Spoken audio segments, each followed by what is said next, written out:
Good morning બચ્ચા party and welcome to the class of physics with C D Patel. અને આજે આપણે એલસી પરિપથ એટલે શું, એલસી પરિપથ માટે વિદ્યુતભાર ક્યુનું વિકલ સમીકરણ મેળવીશું. જો આ ક્વેશ્ચન છે બોર્ડની પરીક્ષામાં અવારનવાર પૂછાતો હોય છે, એટલે મોસ્ટ આઈએમપી ક્વેશ્ચન છે અને મોસ્ટ ઇન્ટરેસ્ટિંગ ક્વેશ્ચન પણ છે, તો આને તૈયાર કરી દેવાનો. ઠીક છે, ઓકે. તો જો એલસી પરિપથની વાત છે, તો જે પરિપથની અંદર એર એટલે કે ઇન્ડક્ટર અને સી એટલે કે કેપેસિટર બે ઘટકો જોડેલા હોય તો એવા પરિપથને એલસી પરિપથ કહેવામાં આવે છે. આપણા આ ક્વેશ્ચનને કન્સર્ન છે ત્યાં સુધી, લાગે વળગે છે ત્યાં સુધી અહીંયા આગળ ઇન્ડક્ટર જે છે એ અવગણ્ય અવરોધવાળું લીધેલું છે અને કેપેસિટર છે એ વિદ્યુત ભારિત લીધેલું છે. તો આના ઉપરથી આપણે એલસી પરિપથની વ્યાખ્યા લખવી હોય તો આ પ્રમાણે લખીએ કે ભાઈ એક અવગણ્ય અવરોધ ધરાવતા, જો એલસી પરિપથની વ્યાખ્યા કે અવગણ્ય અવરોધ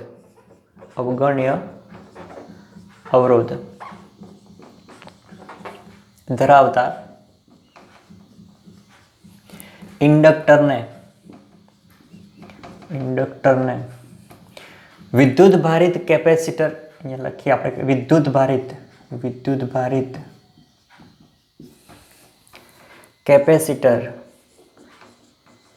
કેપેસિટર સાથે જોડવાથી બનતા પરિપથને એલસી પરિપથ કહે છે. એલસી પરિપથ કહે છે. તો આ એલસી પરિપથની વ્યાખ્યા થઈ ગઈ. તો જો અહીંયા આગળ ઇન્ડક્ટર જે છે એ અવગણ્ય અવરોધ ધરાવતું લીધેલું છે, એટલે કે એનો અવરોધ લગભગ નહિવત છે, ના બરાબર છે. ક્લિયર? અને અહીંયા આગળ આપણે જે કેપેસિટર લીધેલું છે એ કેપેસિટર વિદ્યુત ભારિત છે, ફૂલ્લી ચાર્જ કરેલું છે. એ કેપેસિટર ચાર્જ કરેલું છે અને આ એક ઇન્ડક્ટર છે, બરાબર, અવગણ્ય અવરોધ ધરાવતું. ક્લિયર છે? ઓકે. તો જો હવે આ બંને, આ કેપેસિટર અને ઇન્ડક્ટર બંનેને આપણે પરિપથમાં જોડી દઈએ. જો તો આ કેપેસિટર થઈ ગયું જે વિદ્યુત ભારિત કરેલું છે. ટેક્સ્ટ બુકની અંદર જો આડું દોરેલું છે, બરાબર, તો એ પ્રમાણે દોરો તો પણ ચાલે, આ પ્રમાણે દોરો તો પણ ચાલે. જો આ પ્રમાણે દોરેલું હશે ટેક્સ્ટ બુકની અંદર, બરાબર, આ વિદ્યુત ભારિત કેપેસિટર. ચલો, ક્લિયર? આ બાજુ પ્લસ અને આ બાજુ માઇનસ. હવે અહીંયા આગળ ઇન્ડક્ટર, આ ઇન્ડક્ટર થઈ ગયું. કેપેસિટર અને ઇન્ડક્ટર જે પરિપથમાં જોડેલા હોય એ પરિપથને એલસી પરિપથ કહેવામાં આવે છે. ક્લિયર છે? ઓકે. હવે અહીંયા આગળ શરૂઆતમાં ધારો કે t બરાબર 0 સમયે કેપેસિટર ચાર્જ કરેલું છે. t બરાબર 0 સમયે કેપેસિટર ચાર્જ કરેલું, જોડે જોડે આપણે લખતા જઈએ કે t બરાબર 0 સમયે કેપેસિટર ચાર્જ કરેલ છે, બરાબર. આ ફૂલ્લી ચાર્જ થઈ ગયેલું છે અહીંયા આગળ, બરાબર. અને જેનો વિદ્યુતભાર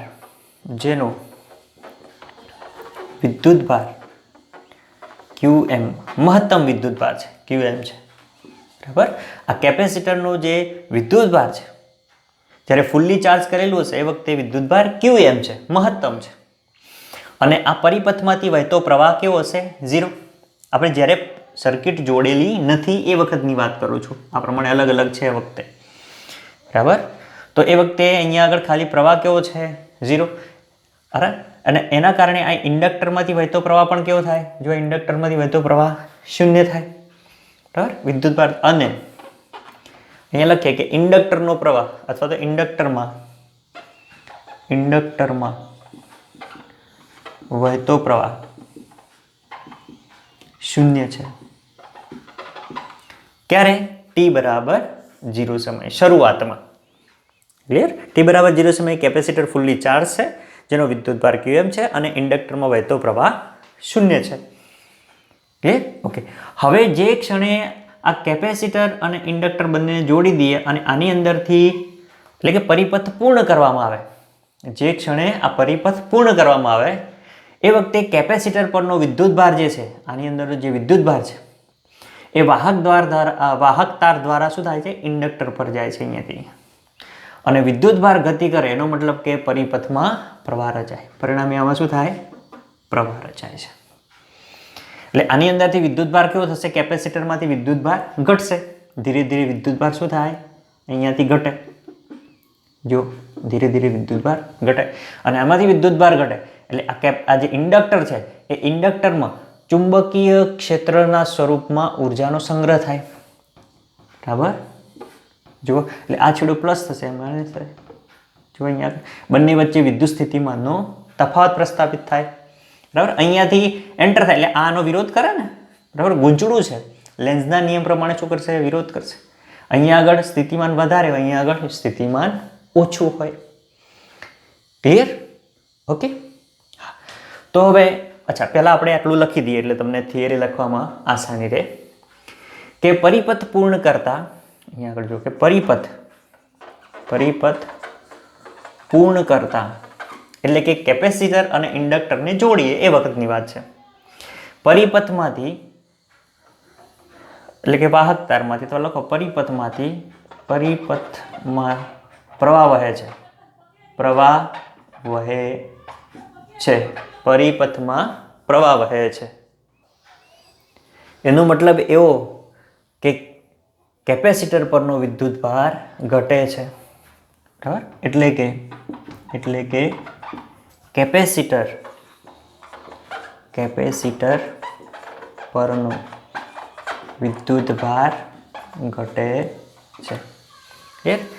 તો આ ધારો કે t બરાબર t સમય, હવે વિદ્યુતભાર ઘટે છે અહીંયા આગળથી, બરાબર, અને વિદ્યુતભાર ક્યાં જાય છે, ઇન્ડક્ટરમાં જાય છે, બરાબર. ઓકે. તો હવે t બરાબર t સમયે, જો t સમયે શું થશે, તો કેપેસિટરનો જે વિદ્યુતભાર qm હતો, પહેલા કેટલો હતો વિદ્યુતભાર qm, હવે એ ઘટીને q થાય છે. t બરાબર t સમયે અહીંયા આગળથી વિદ્યુતભાર ઘટશે, અહીંયા આગળ જાય છે, બરાબર. એટલે આનું વિદ્યુતભાર ઘટશે, તો t બરાબર t સમયે કેપેસિટર પરનો, જો કેપેસિટર પરનો વિદ્યુતભાર q છે. જો એટલે આ ઘટીને કેટલો થયો, q થયો, અથવા તો ઘટીને વિદ્યુતભાર, એવું લખું કે વિદ્યુતભાર ઘટીને q થાય, બરાબર. હવે આ સમયે ઇન્ડક્ટરમાંથી વહેતો પ્રવાહ, જો ઇન્ડક્ટરમાંથી વહેતો પ્રવાહ આ સમયે, અહીંયા લખું છું કે આ સમયે ઇન્ડક્ટરમાંથી વહેતો પ્રવાહ I બરાબર, ચલો ઇન્ડક્ટરમાંથી વહેતો પ્રવાહ કેટલો થશે, I બરાબર -dq/dt. માઇનસ નિશાની કેમ છે, તો જો અહીંયા આગળ વિદ્યુતભાર ઘટે છે, અથવા તો બીજા શબ્દોમાં એવું કેવું હોય, બરાબર, ના બીજા શબ્દો નથી કેવું, આપણે આ શબ્દોમાં જ સમજો, કારણ કે અહીંયા આગળ વિદ્યુતભાર ઘટે છે, બરાબર. એટલે વિદ્યુતભાર ઘટે છે અહીંયા આગળ, એના કારણે નિશાની કેવી છે, માઇનસ છે. ક્લિયર? એટલે આ સમયે ઇન્ડક્ટરમાંથી વહેતો પ્રવાહ કેટલો થાય, I બરાબર -dq/dt. એટલે સમય સાથે વિદ્યુતભાર અહીંયા આગળથી ઘટે છે, બરાબર, જે પ્રવાહ સ્વરૂપે અહીંયા આગળ જાય છે. ક્લિયર? ઓકે. હવે આ સમયે કેપેસિટરના બે છેડા વચ્ચેનો વિદ્યુત સ્થિતિમાનનો તફાવત Vc બરાબર q/c, અને ઇન્ડક્ટરના બે છેડા વચ્ચેનો વિદ્યુત સ્થિતિમાનનો તફાવત કેટલો થશે, VL બરાબર LdI/dt. એકચ્યુઅલી -LdI/dt આ વગે જે શું કરે છે, આનો વિરોધ કરે છે, પણ આપણે મૂલ્ય સ્વરૂપે લેવું છે એટલે VL બરાબર LdI/dt લઈશું. ક્લિયર? ઓકે. હવે અહીંયા આગળ કિર્ચોફનો બંધ ગાળાનો નિયમ લગાડીએ. જુઓ અહીંયા સુધી ખ્યાલ આવી ગયો છે, બરાબર. હવે આ સર્કિટની અંદર કિર્ચોફનો બંધ ગાળાનો નિયમ લગાડતા, જો અહીંયા કોઈ એક બિંદુથી આપણે સ્ટાર્ટ કરીએ, સમજો, બરાબર. તો બંધ ગાળાનો નિયમ, અહીંયા બે વસ્તુ જ છે, વીસી અને વીએલ, વીસી અને વીએલ છે, બરાબર. ઓકે, તો અહીંયાથી સ્ટાર્ટ કરો. તો જુઓ અહીંયા આગળ આવો એટલે બીજો છેડો કયો છે? માઇનસ. તો માઇનસ શું આવશે? L DI by DT. VL આવે ને, માઇનસ વીએલ એટલે minus L DI by DT. ચલો આ બાજુથી આવો આમ. તો જો આની બીજો છેડો કયો આવે છે? ધન આવે છે, તો પ્લસ વીસી, અને વીસી બરાબર ક્યુ બાય સી. સી બરાબર શું છે? Q by C is equal to 0. જો એ બિંદુએ પાછા આવ્યા અહીંયા આગળ, અહીંયાથી ફરીને આવ્યા. કિર્ચોફનો બંધ ગાળાનો નિયમ થઈ ગયો. ક્લિયર? એટલે શું આવશે? Minus L DI by DT plus Q by C is equal to 0. પરંતુ જો હવે અહીંયા આગળ ડીઆઈ બાય ડીટી આપણે લેવું છે, પરંતુ આઈ બરાબર શું છે? જુઓ, આઈ બરાબર કિંમત મૂકો આની અંદર. તો જુઓ, પરંતુ ડીઆઈ બાય ડીટી બરાબર, ચલો ડી બાય ડીટી લખો અહીંયા આગળ, અને આઈ બરાબર, જો આની વાત કરું છું, માઇનસ એલ.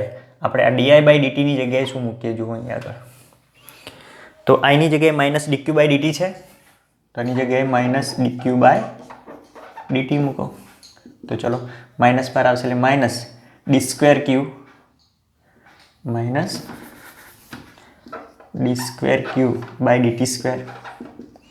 તો ડીઆઈ બાય ડીટીની જગ્યાએ શું મૂકી દઈએ? Minus D square Q by DT square થાય, minus D square Q by DT square. DI by ડીટીની જગ્યાએ પ્લસ અહીંયા આગળ Q by C is equal to 0. બોલો, ક્લિયર? ઓકે, તો હવે આ માઇનસ માઇનસ પ્લસ, તો L D square Q by DT square plus Q by C is equal to 0 થશે. હવે આ સમીકરણને બંને બાજુએ એલ વડે ભાગો. જુઓ, તો અહીંયા આગળ એલ વડે ભાગો, ભાગે એલ, તો એલ એલ જશે, તો શું રહેશે? અહીંયા આગળ આ સમીકરણને લખો પહેલાં. આ સમીને એલ વડે ભાગતો, ભાગો એટલે શું થાય? અહીંયા આગળ એલ એલ જાય, તો અહીંયા આગળ D square Q by DT square plus Q by L C is equal to 0. Clear? જો આને આ પ્રમાણે લખો તો પણ ચાલે, આ બરાબર જ છે, બરાબર. પણ આને આપણે D square Q by DT square plus 1/LC into Q is equal to 0. જો આ તો કોનું સમીકરણ મળે છે? કોણ છે અહીંયા આગળ? વિદ્યુત ભાર છે, બરાબર. તો આ વિદ્યુત ભારનું દ્વિતીય ક્રમનું વિકલ સમીકરણ કહેવાય, બરાબર. જે આપણે શોધવાનું છે એલસી પરિપથ માટે વિદ્યુત ભાર ક્યુનું વિકલ સમીકરણ, બરાબર. તો અહીંયા લખી દેવાનું, જે વિદ્યુત ભાર ક્યુનું વિકલ સમીકરણ છે. બોલો, ક્લિયર? આ તો સાઈડમાં તમારે લખવું હોય તો લખજો, બાકી કોઈ ડાયરેક્ટ લખી દેશે તો પણ ચાલશે, ખ્યાલ આવી જાય એવું જ છે, બરાબર. પેલું સાઈડમાં લખવું હોય તો લખવાનું. જો 2 માર્ક્સની અંદર આ પ્રકારનો ક્વેશ્ચન પૂછાઈ શકે. ઘણી બધી વાર સ્કૂલની એક્ઝામમાં અને બોર્ડની એક્ઝામમાં પણ આવા ક્વેશ્ચન પૂછાતો હોય છે. ક્લિયર? એટલે આ પ્રમાણે તૈયાર કરી દેવાનું. શું કર્યું આપણે પહેલાં? તો જુઓ, એલસી પરિપથ કોને કહેવાય? તો જુઓ, અવગણ્ય અવરોધ ધરાવતો ઇન્ડક્ટર અને એની સાથે કેપેસિટર જોડેલો હોય, વિદ્યુત ભારિત કેપેસિટર, બરાબર. તો બનતી રચનાને એલસી પરિપથ કહે છે. ટૂંકમાં પરિપથની અંદર ઇન્ડક્ટર અને કેપેસિટર હોય તો એવા પરિપથને એલસી પરિપથ કહેવાય. હવે અહીંયા આગળ કેપેસિટર કેવું છે? વિદ્યુત ભારિત લીધેલું છે, અને ઇન્ડક્ટર જે છે એ અવગણ્ય અવરોધવાળું લીધેલું છે. ટી બરાબર 0 સમયે કેપેસિટર ફૂલ્લી ચાર્જ છે, એનો વિદ્યુત ભાર QM છે, અને ઇન્ડક્ટરમાંથી વહેતો પ્રવાહ 0 થશે. હવે પરિપથ પૂર્ણ કરતા, એટલે પરિપથ આપણે પૂર્ણ કરીએ, પરિપથમાં શું થાય? પ્રવાહ વહે, એટલે કે કેપેસિટર પરનો વિદ્યુત ભાર ઘટે. ટી બરાબર ટી સમયે કેપેસિટર પરનો વિદ્યુત ભાર ઘટીને ધારો કે કેવું થાય છે? તો આ સમયે ઇન્ડક્ટરમાંથી વહેતો પ્રવાહ આટલો થશે, કારણ કે સમય સાથે વિદ્યુત ભાર ઘટે છે, બરાબર. એટલે I બરાબર minus DQ by DT. Clear? Okay. હવે અહીંયા આગળ બે છેડા વચ્ચેનો વિદ્યુત સ્થિતિમાનનો તફાવત અહીંયા લખજો. હા, આ બે લાઈન અહીંયા લખજો. આના પછી બે લાઈન લખવાની. શું લખવાની? તો જુઓ, સાંભળી લો અહીંયા આગળ. તો કે કેપેસિટરના બે છેડા વચ્ચેનો વિદ્યુત સ્થિતિમાનનો તફાવત VC બરાબર Q બાય C છે, અને ઇન્ડક્ટરના બે છેડા વચ્ચેનો વિદ્યુત સ્થિતિમાનનો તફાવત LdI બાય dt છે. ક્લિયર? હવે કિર્ચોફના નિયમના કિર્ચોફનો બંધ ગાળાનો નિયમ લાગુ પાડતા. એટલે આ બે લાઈનો ખાલી અહીંયા આગળ એડ કરી દેજો તમે. પછી નિયમ લાગુ પાડો, બરાબર, ઇક્વેશન લખો. તો આ જે છેલ્લે ઇક્વેશન મળશે d2q/dt² plus 1/LC into q is equal to 0. તો જો આ વિદ્યુતભાર છે તો વિદ્યુતભારનું દ્વિતીય ક્રમનું વિકલ સમીકરણ થાય, બરાબર, જે વિદ્યુતભારનું વિકલ સમીકરણ છે. ક્લિયર? ઓકે. તો આટલો ક્વેશ્ચન 2 માર્ક્સમાં પૂછાય. હજી આગળ તમને પૂછાઈ શકે, બરાબર, કે ભાઈ એલસી પરિપથ માટે વિદ્યુતભાર ક્યુનું વિકલ સમીકરણ લખો અને તેનો ઉકેલ મેળવી પ્રવાહનું સમીકરણ મેળવો. બરાબર. તો એના માટે શું કરવાનું? તો અહીંયા સુધી લખવાનું. જો આખો ક્વેશ્ચન પૂછાય તો આ લખી અને પછી આગળ લખવાનું. ક્લિયર? જો હવે અહીંયા આગળ નેક્સ્ટ ક્વેશ્ચન થાય છે. ચલો ઝડપથી સ્નેપ લઈ લેજો. જો હવે એક ક્વેશ્ચનથી થોડાક આગળ જઈએ એટલે શું ક્વેશ્ચન બને? જો એલસી પરિપથ માટે વિદ્યુતભાર ક્યુનું વિકલ સમીકરણ લખો. એટલે આપણે પહેલાં વિકલ સમીકરણ ખાલી લખવાનું, તારવવાનું કે તો આગળનું ક્વેશ્ચન, બરાબર, અને લખી અને તેનો ઉકેલ મેળવી પ્રવાહનું સમીકરણ મેળવો. જો ઉકેલ મેળવી અને એના પ્રવાહનું સમીકરણ મેળવવાનું છે. તો પહેલાં આપણે વિદ્યુતભાર ક્યુનું વિકલ સમીકરણ લખી દઈએ એલસીઆર પરિપથ માટે. તો અહીંયા આગળ લખવાનું કે ભાઈ એલસી પરિપથ માટે વિદ્યુતભાર ક્યુનું વિકલ સમીકરણ. ચલો તો વિદ્યુતભાર ક્યુનું વિકલ સમીકરણ શું હતું? તો જો આવું d2q/dt² પ્લસ 1/LC ઇન્ટુ ક્યુ અથવા તો q/LC પણ ચાલે is equal to 0. Clear? Okay. તો જો આ જે સમીકરણ છે એ તમે 11મા ધોરણમાં દોલનોવાળું ચેપ્ટર ભણી ગયા. એની અંદર સરળ આવર્ત ગતિ આવતી હતી, બરાબર, અને એની અંદર જો આ સ્ટોપ કરી અહીંયા આગળ હવે તમને સમજાવું. ક્લિયર? કે આના જેવું સમીકરણ આવતું હતું 11મા ધોરણમાં સરળ આવર્ત ગતિ તમે ભણી ગયા દોલનોવાળા ચેપ્ટરમાં. અને એની અંદર એક્સ અક્ષ ઉપર કોઈ કણ સ્થાનાંતર કરે તો x બરાબર a cos ω0t પ્લસ 5 આવું એક સમીકરણ ભણી ગયા તમે એક્સ અક્ષ ઉપર. અને જો y અક્ષ હોય તો y બરાબર a sin ω0t પ્લસ 5 આવું ઇક્વેશન ભણી ગયા આપણે. હવે જો આનું ટીની સાપેક્ષે વિકલન કરું એકવાર તો શું થશે? dx/dt ઇઝ ઇક્વલ ટુ, ચલો a નું એના એ રહેશે. ક્લિયર? ઓકે. કોસનું શું થાય? માઇનસ સાઇન, તો માઇનસ અને અહીંયા આગળ સાઇન લખવું એટલે કોસ થીટા આખો ગણી લો એટલે સાઇન આખું એમના એમ ω0t પ્લસ 5. અહીંયા આગળ ટી છે, ટીની સાપેક્ષે વિકલન કરી એટલે ટીનો જે ગુણક છે અહીંયા આગળ ગુણાઈ જાય. તો dx/dt is equal to minus a ω0 sin ωt plus 5. Clear છે? ઓકે. ફરી આનું વિકલન કરું તો જુઓ d2x/dt². એટલે એક્સનું 2 વાર વિકલન, આ દ્વિતીય વિકલન છે. ક્લિયર? ઓકે. આપણે શું કરવું છે? એનો ઉકેલ મેળવવો છે. તો એ જ વસ્તુ હું તમને સમજાવું છું. ક્લિયર? તો જુઓ હવે આનું 2 વાર વિકલન કરો તો અહીંયા આગળ માઇનસ, બરાબર, a એમના એમ ω0 એમના એમ.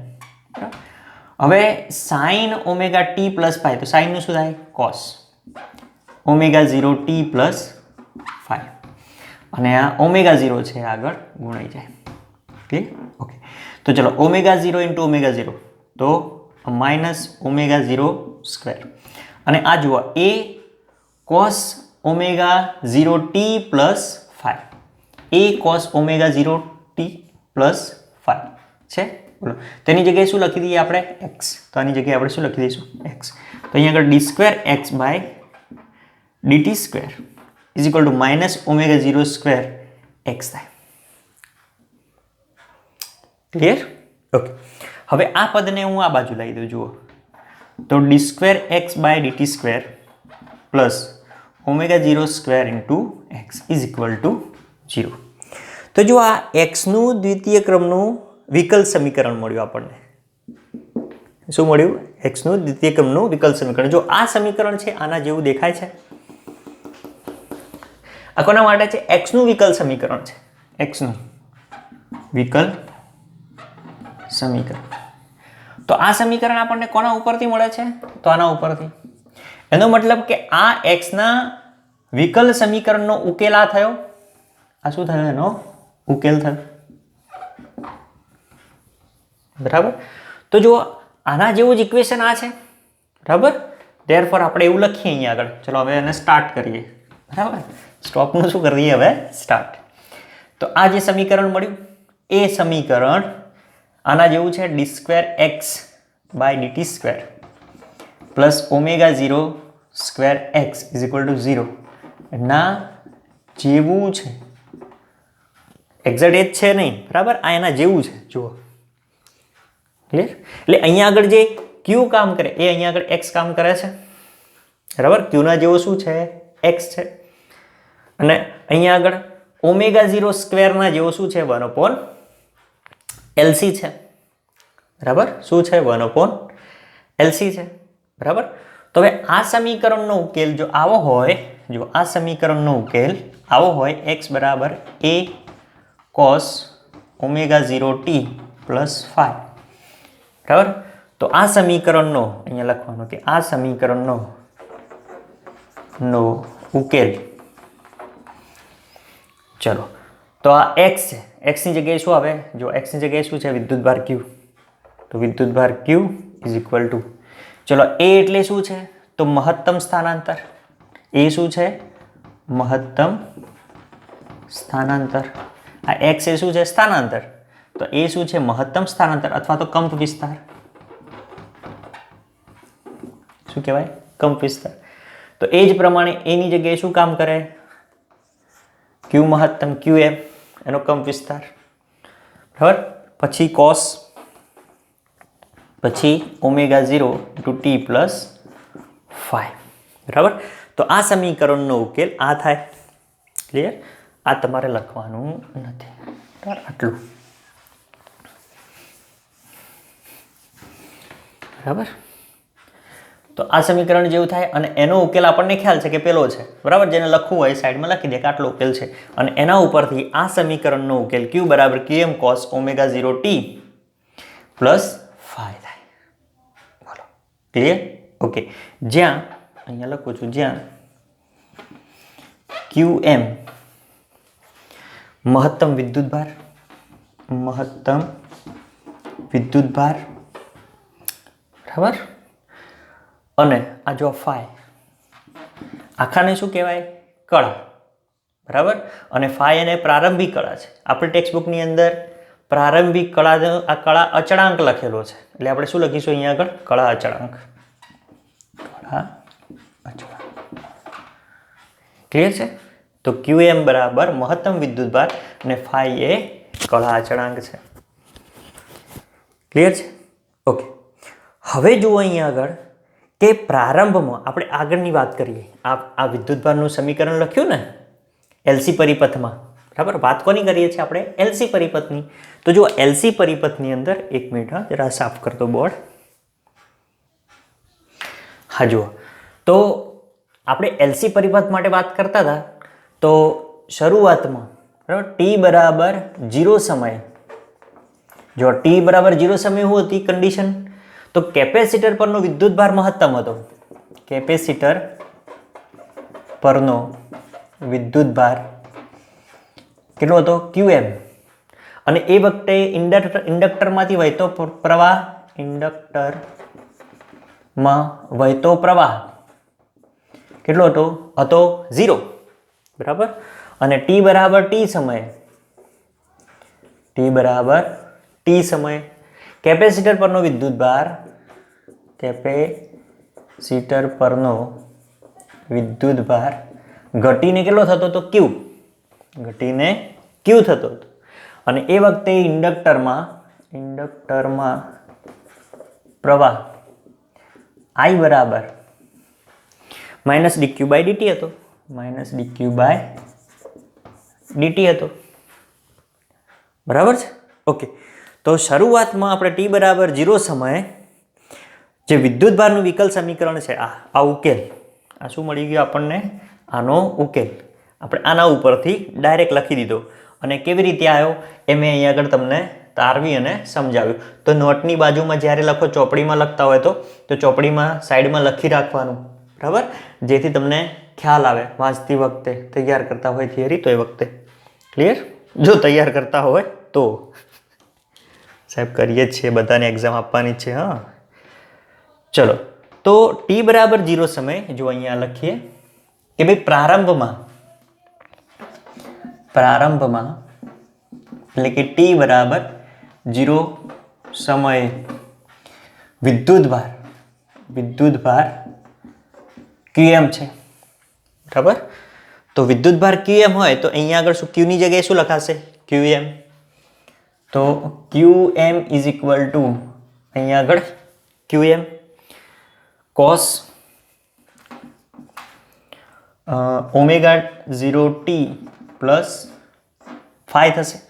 જો આ મેં તમને ખાલી સમજાવવા માટે લખ્યું છે, તમે થિયરીની અંદર આટલું નહીં લખો ને અને ડાયરેક્ટ ત્યાંથી લખશો ને તો એ ચાલશે, બરાબર. પણ જો આટલું સાઈડમાં લખી રાખવાનું એટલે આપણને ખ્યાલ આવે આ ઇક્વેશનની અંદર, સોરી ક્વેશ્ચનની અંદર, કે એક્ઝેક્ટલી ચાલી શું રહ્યું છે, બરાબર. ઓકે, હવે q બરાબર qm અને t ની જગ્યાએ શું મૂકી દો? 0. t ની જગ્યાએ શું મૂકી દઈએ આપણે? 0, બરાબર છે. ઓકે, તો આ પદ 0 થઈ ગયું તો આ પદ શું થશે? qm ઇઝ ઇક્વલ ટુ અહીંયા આગળ qm, અહીંયા આગળ cos phi થાય. હવે qm ને હું આ બાજુ લાવી દઉં તો qm અપોન qm એટલે આ શું થશે? 1 થઈ જશે. તો is equal two cos phi થઈ ગયો, બરાબર. જુઓ ટેક્સ્ટબુકની અંદર ડાયરેક્ટ લખી દીધેલું છે, તો અહીંયા આગળ આ પ્રમાણે લખાય. Therefore 1 is equal two cos phi. શું કર્યું? આ qm ને આની છેદમાં લાયા, ઉડી ગયા એટલે 1, અહીંયા 0 છે એટલે cos phi, બરાબર. ઓકે, હવે cos phi ની કિંમત ક્યારે 1 થાય? તો phi બરાબર 0 હોય ત્યારે. તો બોલો, કળા અચળાંક મળી ગયો તમને, એટલે કે phi મળી ગયો તમને. ક્લિયર? તો phi કેટલો થાય? 0. હવે t સમયે, આ t બરાબર 0 સમયની વાત કરતા હતા, તો હવે t સમયે કેપેસિટર પરનો વિદ્યુતભાર ઘટીને કેટલો થાય છે? q જેટલો થાય છે, બરાબર. તો હવે આ ઇક્વેશનમાં લખીએ આપણે તો શું થશે? q બરાબર qm cos t બરાબર t સમયે છે, બરાબર, cos ઓમેગા 0 ઇન્ટુ t, કારણ કે phi તો કેવું થઈ જાય? 0 થઈ જશે એટલે શું થશે? ઘટશે. એટલે q બરાબર qm cos ઓમેગા 0 t થશે. ક્લિયર? એટલે આપણને કોઈ t સમયે કેપેસિટર પરનો વિદ્યુતભાર q શોધવા માટેનું સૂત્ર કે તો આનાથી આપણે શોધી શકીએ. ક્લિયર છે? t સમયે કેપેસિટર પરનો વિદ્યુતભાર. હવે t સમયે ઇન્ડક્ટરમાંથી વહેતો પ્રવાહ, t સમયે ઇન્ડક્ટરમાંથી વહેતો પ્રવાહ. તો પ્રવાહનું સૂત્ર શું છે? I બરાબર માઇનસ dq બાય dt. ચલો, પણ q બરાબર qm cos omega 0 into t મૂકી દો અહીંયા આગળ. I is equal to minus d by dt અને q ની જગ્યાએ મૂકી દો qm cos ઓમેગા 0 t, બરાબર. સમયની સાપેક્ષે વિકલન કરો અહીંયા આગળ તો માઇનસ qm બાર આવી જશે અને કોસનું શું થશે? Minus sine omega 0 into T અને ઓમેગા 0 આવશે ને પાછું અહીંયા આગળ minus omega 0 sine omega 0 into T, આટલું વિકલન થાય, બરાબર. ઓકે, તો ભરો જગ્યા છે ને? હા, બરાબર. તો અહીંયા આગળ માઇનસ માઇનસ પ્લસ થશે અને અહીંયા આગળ qm omega 0 sine omega 0 into T. તો બોલો, આ પ્રવાહનું સૂત્ર મળ્યું તમને. શેમાં? ઇન્ડક્ટરમાંથી વહેતો પ્રવાહ. ટી સમયે ઇન્ડક્ટરમાંથી વહેતો પ્રવાહ I બરાબર qm omega 0 sine omega 0 into T. હવે આની અંદર મહત્તમ પ્રવાહ માટે જુઓ, મહત્તમ પ્રવાહ માટે જો અહીંયા આગળ પ્રવાહ મહત્તમ ક્યારે થાય તો જો આ સાઇન વિધેય છે, સાઇન વિધેયની વેલ્યુ 1 થાય તો પ્રવાહ કેવો થાય? મહત્તમ થાય. ક્લિયર?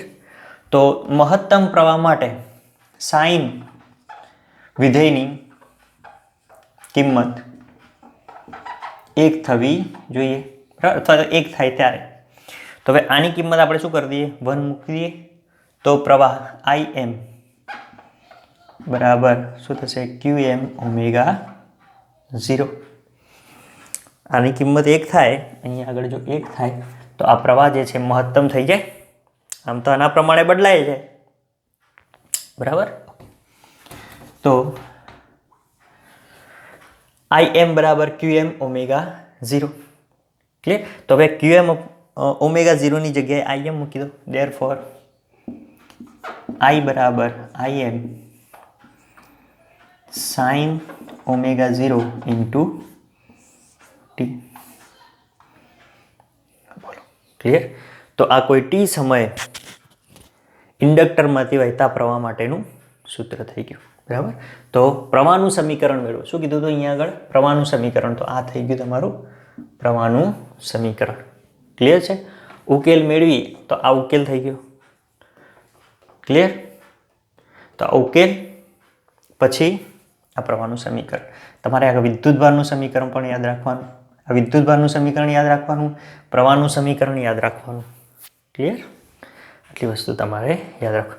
અને એક આ કંપ વિસ્તાર અથવા તો મહત્તમ પ્રવાહનું સમીકરણ યાદ રાખો.